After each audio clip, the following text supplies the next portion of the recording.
Iran America Israel जंग की सूरत हाल के बाद पाकिस्तान में भी ज़रा सिचुएशन जो है वो डिफरेंट हुई। यहाँ पर किफ़ायत शियारी मुहिम के ऐलानात किए गए। अब आवाम चाहे ना चाहे किसी न किसी तरह से किफ़ायत शियारी तो कर रही है, लेकिन अगर मैं शाही प्रोटोकॉल्स की बात करती हूँ तो वो अभी भी बड़े दिखाई दे रहे हैं। मईशत की रफ्तार वो इस वक्त भी सुस्त रवि का शिकार है, क्योंकि हमने बहुत से ऐलानात भी देखे, बहुत सारे स्टेप्स भी, बहुत सारे मेजर्स भी हुकूमत की तरफ से लेते हुए देखा गया, लेकिन जो रफ्तार है मईशत की वो या सुस्त रवि का शिकार है या फिर बढ़कर नहीं दे रही। और फिर इस पर सवाल ये आ जाता है कि हुकूमत के साथ जो इतनी सारी इत्तेहादी जमातें हैं, क्या वो इस बोझ को, मईशत के बोझ को, इसकी कारकर्दगी को उठाने के लिए तैयार है? ये एक बड़ा अहम सवाल है। और जब मैंने बात की है इत्तेहादियों की, तो हुकूमती इत्तेहादी जमातों में एक और बड़ी अहम जमात है जिसका नाम है मुत्तहदा कौमी मूवमेंट। मुत्तहदा कौमी मूवमेंट पाकिस्तान, अभी कुछ दिनों पहले कुछ इत्तलात आई और अचानक से इत्तलात आई कि निहाल हाशमी को गवर्नर सिंध नामज़द कर दिया गया है, और फिर अगले दिन उन्होंने हलफ भी उठा लिया।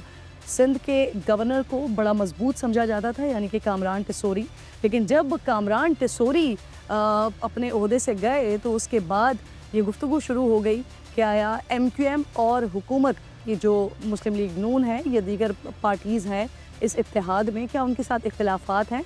क्या MQM की नॉलेज में लाकर ये स्टेप लिया गया, या फिर इख्तिलाफ़ात की वजह से MQM इस तरह से लायम रही कि कुछ रहनुमाओं के स्टेटमेंट्स भी हमने देखे जिन्होंने कहा कि डिस्कशन नहीं की गई है, बताया नहीं गया है, यहाँ तक कि कुछ धमकियाँ भी MQM की तरफ से आई। फारूक सत्तार ने यह तक कह दिया कि अब हुकूमत के साथ रहना है या नहीं रहना, इस पर संजीदगी से MQM को सोचना पड़ेगा। लेकिन इसके बावजूद भी उस तरह का रिएक्शन हुकूमत की जानिब MQM की तरफ से हमें दिखाई नहीं दिया। इसके पीछे क्या रीज़न है, ये एक बड़ा अहम सवाल होगा जो आज के प्रोग्राम में हम जानने की कोशिश करेंगे। फिर बहुत सी बातें MQM पाकिस्तान के हवाले से कि अंदरूनी इख्तिलाफ़ात, अंदरूनी रिफ्ट इतनी मौजूद है कि जिसकी बुनियाद पर अभी तक इंट्रा पार्टी इलेक्शन भी नहीं हुए हैं। इन खबरों की भी तस्दीक या तरदीद डेफिनेटली आज के जो हमारे बहुत ही मोअज़्ज़ज़ मेहमान हैं उनसे जानेंगे। इसके साथ साथ फिर 28वीं तरमीम और उसमें MQM के वो मुतालबात जो हमने कुछ पिछली हुकूमत में भी देखे और इस हुकूमत में भी देखे, और वो एक कोई 15-16 निकाती एजेंडा MQM पाकिस्तान का जो हुकूमत के साथ जब इत्तेहाद में जा रहे थे उस वक्त तय पाया था, लेकिन आज तक उन मुतालबात पर अमल होता हुआ हमें दिखाई नहीं दिया। इनफैक्ट MQM पाकिस्तान जो एक अहम तरीन जमात है, इस हुकूमती इत्तेहाद का अहम तरीन हिस्सा है, वो आज तक अपना मरकज़ भी हासिल नहीं कर सकी है। तो ये वो बहुत सारे सवालात हैं जो आज डेफिनेटली प्रोग्राम में हमने उठाने हैं, डिस्कस करने हैं, और इसके साथ साथ ये भी कि जो इस वक्त इख्तिलाफ़ात MQM पाकिस्तान में चल रहे हैं उसकी नौइयत क्या है। इस पर बात करने के लिए प्रोग्राम में आज मेरे इंतहाई मोअज़्ज़ज़ मेहमान चेयरमैन MQM पाकिस्तान, मुत्तहदा कौमी मूवमेंट पाकिस्तान, मोहतरम जनाब खालिद मकबूल सिद्दीकी साहब मेरे साथ मौजूद। बहुत शुक्रगुज़ार हूँ आपके वक्त की, थैंक यू सो मच। सबसे पहले खालिद साहब, इस वक्त ये बड़ा क्रूशल टाइम है, इम्पॉर्टेंट टाइम है, और जो मेजर्स या जो स्टेप्स पाकिस्तान की जानिब से लिए गए किफ़ायत शियारी मुहिम के, उसको आप कैसे देख रहे हैं? और जो रोल पाकिस्तान इस वक्त प्ले कर रहा है, यानी कि की रोल ही प्ले कर रहा है सिफारती लिहाज से, कैसा देख रहे हैं आप दोनों को? हाँ, बहुत-बहुत शुक्रिया। बड़े अहम और एक ऐसे अंदाज़े और अंदेशे जो कि 30 साल से लगाए जा रहे थे कि ये आग जो मिस्टर-ए-दोस्ता हमें लगी है, वो कभी हमारे दरवाज़े तक दरवाज़े तक पहुँच ही चुकी है आखिर, और हमारी पूरी कोशिश होनी चाहिए कि हमारे घर तक ये हुकूमत बड़े दिन से बड़े ही क्रिटिकल किस्म की मेजर्स ले रही है, तो उससे अंदाज़ा है कि उनको अंदाज़ा है कि जंग कोई भी शक्ल इख्तियार नहीं सकती है। तो ये बात तो तय है कि हमने इसका अंदाज़ा नहीं किया था कि वो कितनी जल्दी हमारे घर तक पहुँचेगी, और वो उसके असरात इनडायरेक्ट तो आ रहे हैं। जी। डायरेक्ट असरात से बचने की हमें कोशिश करनी चाहिए। उसमें सबसे हौसला अफ़ज़ा बात ये है कि हम फ़रीक बनने के बजाय इस वक्त हम इनके दरमियान मीडिएटर का किरदार, या हमने अपने सिफारती सलाहियतों को पहली दफ़ा इस्तेमाल किया है, और हम इस दबाव में नहीं आए। और ऐसे बहुत सारे मुतालबे इस दम से इस वक्त किए नहीं गए जो कि पहले किए गए थे। तो मुश्किल वक्त है, और पूरा खित्ता ही उसके ज़द में आना है जी। कि जो आगे बढ़ेगी, हमें एक कौम की तरह हमें एक बहुत बड़ा इम्तिहान पेश आएगा कि हम किस तरह अपने छोटे और दाखिली और इलाकाई मामला से निकलकर एक उम्मा को बचाने के लिए भी और अपनों को बचाने के लिए क्या इक़दाम करते हैं। गवर्नमेंट ने जो किया है ये बड़े इब्तदाई इक़दामात हैं। पाकिस्तान के अपने हालात भी इन हालात से अलग के और प्री जो जंग आ गई या ये कंजर्वेटिव ट्रीटमेंट से कुछ नहीं होना। आपको रेडिकल सर्जरी करनी की ज़रूरत है पाकिस्तान को। देखिए IMF जो है वो हुकूमतें बचा सकता है, मुल्क नहीं बचा सकता जी। तो हमारे सारे इक़दामात जिसको कि हम मुल्क के खातिर कहते हैं दरअसल हुकूमतों को बचाने के लिए होता है। और हुकूमतों को बचाने का मकसद है कि 77 साल से बोसीदा निज़ाम आपके सर पे मुसल्लत है ना, उसकी कंटिन्यूटी है। तो पाकिस्तान में दो तरह की तबकातें जमाते हैं, एक वो जो अवाम दुश्मन है और जो निज़ाम दुश्मन है। तो उमूमन 70 साल से जो निज़ाम दुश्मन क़ुव्वतें होती जी उनको अवाम दुश्मन क़ुव्वतों के तौर पे पेश किया जाता है। आपके बाकी इंट्रो का जवाब यही है सही। कि हमारे ऑफिस क्यों नहीं खुले कि भाई हम निज़ाम दुश्मन।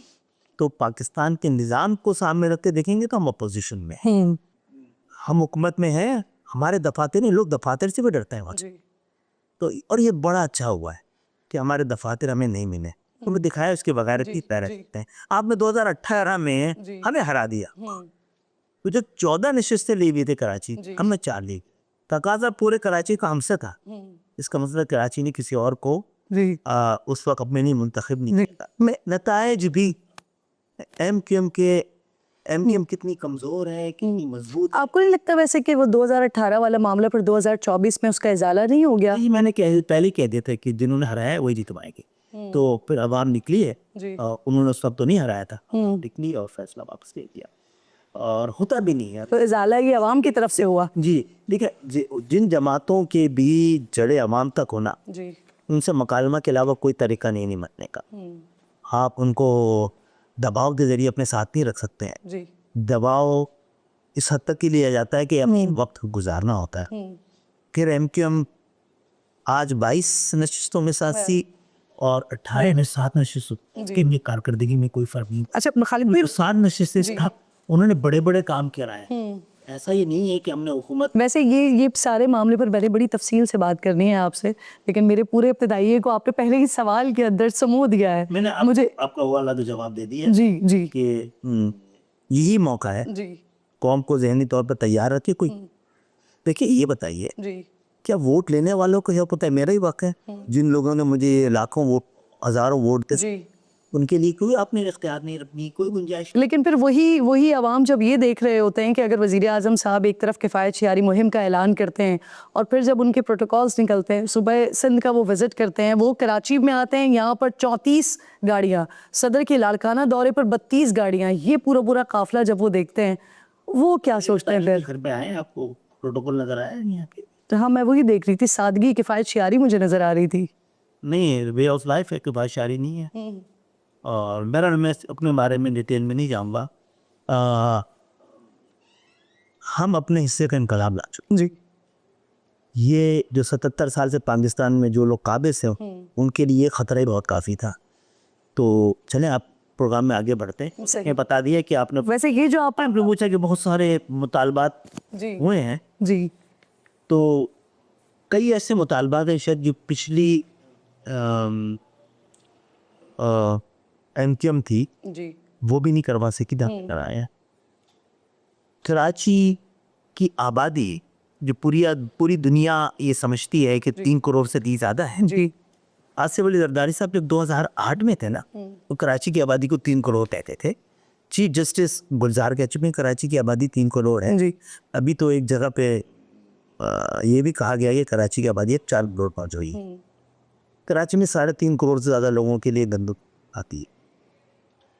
तो कराची की आबादी इस 1 करोड़ 60 लाख से अप्रैल के फर्स्ट वीक में 2023 में 1,30,000 1 करोड़ 30 लाख कर दी थी उस शहर में कि जिसके बारे में दुनिया कहती है कि इस 30 साल में सबसे ज़्यादा अर्बनाइजेशन। तो आज 2 करोड़ 5 लाख 10 लाख कैसे हो गई है? किसने कराई है? MQM ने इतना बड़ा काम किया है। अब MQM का भी कसूर है कि इस पे शोर ही नहीं मचाते।